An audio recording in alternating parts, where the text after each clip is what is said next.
இந்த video use பண்ணியிருக்கேன் எந்த ஒரு கேம் பிளே கிளிப்போ என்னுடைய கிடையாது. ஏன்னா என் பிசியால இவ்வளோ ஹை குவாலிட்டியான கிளிப்ஸை கேப்சர் பண்ண முடியாது.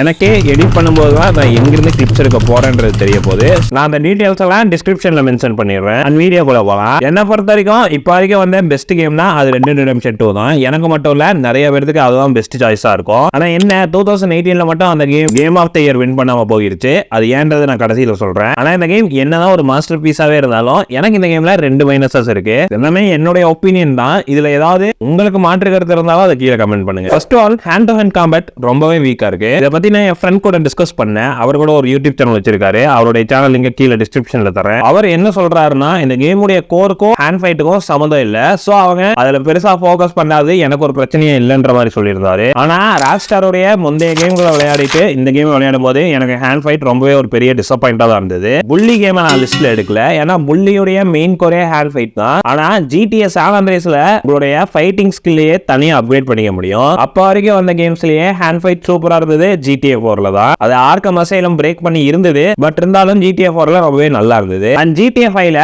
3 கேரக்டருக்கும் காரை எடுக்கிறதுல டிஃபரன்ஷியேட் காட்ட தெரிஞ்ச ராக்ஸ்டாருக்கு ஹேண்ட் ஃபைட்ல டிஃபரன்ஷியேட் காட்ட தெரியல. ஆனா அதுவுமே நல்லா தான் இருந்தது கம்பேரிட்டிவ்லி Red Dead Redemption 2ல. நான் ஏன் Red Dead Redemption 2 உடைய ஹேண்ட் ஃபைட் மோசமா இருக்குன்னு சொல்றேன்னா உங்களால கரெக்டா பேரி பண்ண முடியாது, டாஜும் பண்ண முடியாது. டிஃபெண்ட் பண்ணலாம்னு பண்ணீங்கன்னா 3வது பஞ்சில அடி வாங்கிடுவீங்க. சோ ஹேண்ட் ஃபைட் ரொம்பவே வீக்கா இருக்கும். ஆஃப் கோர்ஸ் நீங்க மெயின் மிஷன்ல வெறும் ஒரே ஒரு மிஷனுக்கு மட்டும் தான் இந்த ஹேண்ட் ஃபைட்டை யூஸ் பண்ண போறீங்க. ஆனா நீங்க 100% முடிக்கலாம்னு நினைச்சீங்கனாலோ இல்ல போர் அடிக்குதுன்னு ஸ்ட்ரேஞ்சர்ஸ் மிஷன் பண்ணாலோ இந்த ஹேண்ட் ஃபைட் ரொம்பவே இம்பார்ட்டன்ட். ஏன்னா நிறைய ஸ்ட்ரேஞ்சர் மிஷன்ல நிறைய ஹேண்ட் ஃபைட் இன்வால்வ் ஆகிருக்கும். அப்ப எல்லாமே உங்களுக்கு சின்ன ஒரு வெறுப்பு வரதான் செய்யும். நீங்க 2வது தடவை இல்லைன்னா 3வது தடவை இந்த கேம் விளையாண்டீங்கன்னா அப்போ இந்த ஹேண்ட் ஃபைட்ன்றது உங்களுக்கு கன்ஃபார்ம் வெறுப்பு தர ஒரு விஷயமா தான் இருக்கும். அண்ட் இந்த வீடியோவை நான் போறதுக்கான காரணம் முக கமெண்ட்ரியுடைய லைவ் பார்த்துட்டு இருந்தேன். சோ எனக்கு தோணுன விஷயம் தான் அவருக்கும் தோணி இருக்கு. இதனாலேயே நான் இப்ப ரீசெண்டா அந்த கேமை திரும்ப ஒரு தடவை விளையாண்டேன். அதனாலதான் லாஸ்ட் வீக் பெருசா வீடியோஸும் போட முடியல. அண்ட் இந்த 2வது மைனஸ் தான் உங்களால அக்செப்டே பண்ணிக்க முடியாது. ஆனா நான் உங்களுக்கு இது ஒரு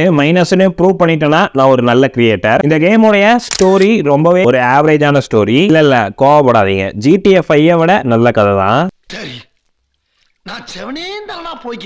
கேமுடைய ஸ்டோரின்றது அந்த கேமுடைய மெயின் கேரக்டர் ஏதோ ஒரு பாயிண்ட நோக்கி போகிறதா இருக்கும். அதாவது ஒரு அழிய போற உலகத்துல ஹீரோ வைரஸ் ஒரு கியூரை கரெக்டான இடத்துல டெலிவரி பண்ணணும். இதுக்கு நடுவில் நடக்கிற விஷயங்கள் தான் லாஸ்ட் ஆஃப் அஸ் பார்ட் 1. ஆனா இந்த மாதிரி RDR 2ல எந்த ஒரு பாயிண்ட்டுமே இருக்காது. ஜஸ்ட் அந்த கேம்ல இருக்க கேம் பிளேவும் கேரக்டரா இருக்கும் தான் உங்களை அந்த கேமை போர் அடிக்காம வச்சிருந்தது. கேம் பிளேனா உங்களுக்கு என்னன்னு தெரியும். RDR 2ல நீங்க செய்ய முடியாத விஷயங்களே இல்ல, என்ன வேணா செய்யலாம். ஆனா கேரக்டரா இருக்குன்றது ஒரு கேமுடைய வேர்ல்ட்ல இருக்க கேரக்டருக்கு கரெக்டான ஒரு ஸ்டோரியை கொடுத்து அந்த கேரக்டர் பிரசன்ட் கேமை எந்த அளவுக்கு பாதிக்குதுன்றது தான் கேரக்டர் ஆர்க். அதாவது லாஸ்ட் ஆஃப் அஸ் உடைய எண்டிங்ல இப்பவும் பல பேருக்கு டிபேட் இருக்கும். இன்கேஸ் நீங்க ஜோயல் செஞ்சது கரெக்ட்னு நினைச்சீங்கன்னா அது உங்களை ஜோயல் கேரக்டர் கூட ஒரு கனெக்ட் ஏற்படுத்தி இருக்கும். இதுதான் கேரக்டர் ஆர்க். இப்படி RDR 2ல ஒவ்வொரு மிஷன் டைம்லயும் ஒவ்வொரு கேரக்டர் இறக்கும் போது உங்களுக்கே ஃபீல் ஆகும். ஏன்னா எல்லா கேரக்டர் கூடயுமே நீங்க ஈஸியா கனெக்ட் ஆகி இருப்பீங்க. என்னால டச் கேங்ல இருக்க எல்லா மெயில் நேமையும் சொல்ல முடியும், இமெயிலையும் சில பேரை சொல்ல முடியும். சோ 6 சாப்டரா ஸ்டோரியே இல்லாம சைட் கேரக்டர் கூட கனெக்டிவிட்டியை ஏற்படுத்தியே ராக்ஸ்டார் நம்மள நல்லா என்டர்டெயின் பண்ணிட்டாங்க. ஆனா நீங்க 2வது தடவை 6 அதுக்கு மேல விளையாடும் போது கன்ஃபார்ம் 6 சாப்டர்லயும் எந்த ஒரு ஸ்டோரியுமே இல்லன்றத நோட் பண்ணிருப்பீங்க. ஆனா ஸ்ட்ரேஞ்சர்ஸ் மிஷன் எல்லாமே ரொம்பவே இம்பார்ட்டன்டான மிஷன். இந்த கேமுடைய மெயின் ஸ்டோரியை விட ஸ்ட்ரேஞ்சர்ஸ் மிஷன் ஸ்டோரி ரொம்பவே நல்லா இருக்கும்.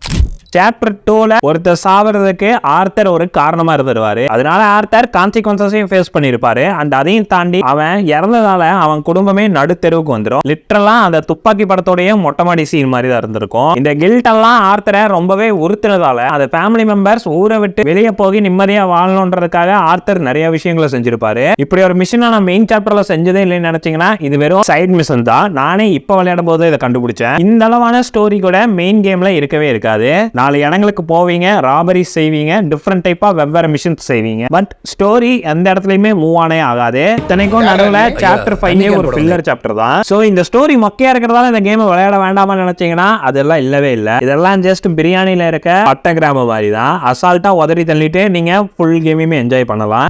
இந்த 2 ரீசனால தான் RDR 2 game of the year win பண்ணலன்னு நினைச்சீங்கன்னா அது இல்ல. இதை நான் தனியா ஒரு வீடியோவே போடலாம்னு நினைச்சேன். பட் இதுல அந்த அளவுக்கான கண்டென்ட் இல்ல. காட் ஆஃப் வார்ன்றது பிளே ஸ்டேஷனுடைய ஒரு ஒரு ஃபேஸ் கேம். அதாவது என்னதான் எக்ஸ்க்ளூசிவா Uncharted Last of Us game இருந்தாலும் PlayStation 2ல இருந்து 3 வரைக்கும் வந்த ஒரு நல்ல ட்ரையாலஜி தான் God of War game. God of War 2ல ஒரு இன்ட்ரெஸ்டிங்கான எண்டிங்கோட முடிச்சு God of War 3 பர்ஃபெக்ட் பண்ணி முடிச்சிருப்பாங்க.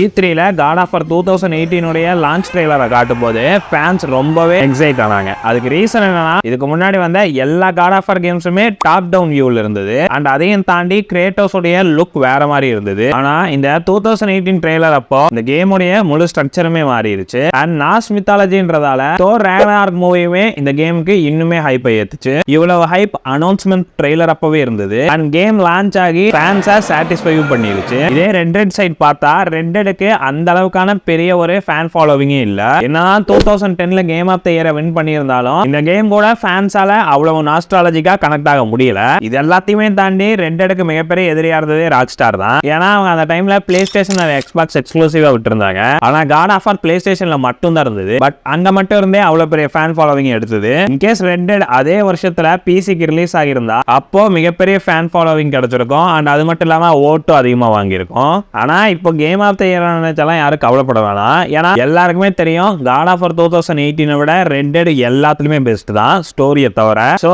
Red Dead game of the இயருக்கெல்லாம் தகுதியே இல்ல. அது டைரக்டா கேம் ஆஃப் தி டிகேட் தான். அண்ட் ராக்ஸ்டாருமே ஒரு நல்ல பெஞ்ச் மார்க்கை செட் பண்ணிட்டாங்க. அவங்களே நினைச்சாலும் GTA 6ல கூட ரெட் டெட் 2 அளவுக்கான விஷயங்களை கொடுக்க முடியாது. அது ஏன்றதை நான் ஃபியூச்சர் வீடியோல சொல்றேன். நான் சொல்லியது நிறைய விஷயங்கள் தப்பா இருந்திருக்க சான்ஸ் இருக்கு. அண்ட் என்னுடைய ரெண்டாவது ரீசனும் உங்களுக்கு பிடிக்காம இருந்திருக்க கூட சான்ஸ் இருக்கு. அதெல்லாமே கீழே கமெண்ட் பண்ணுங்க.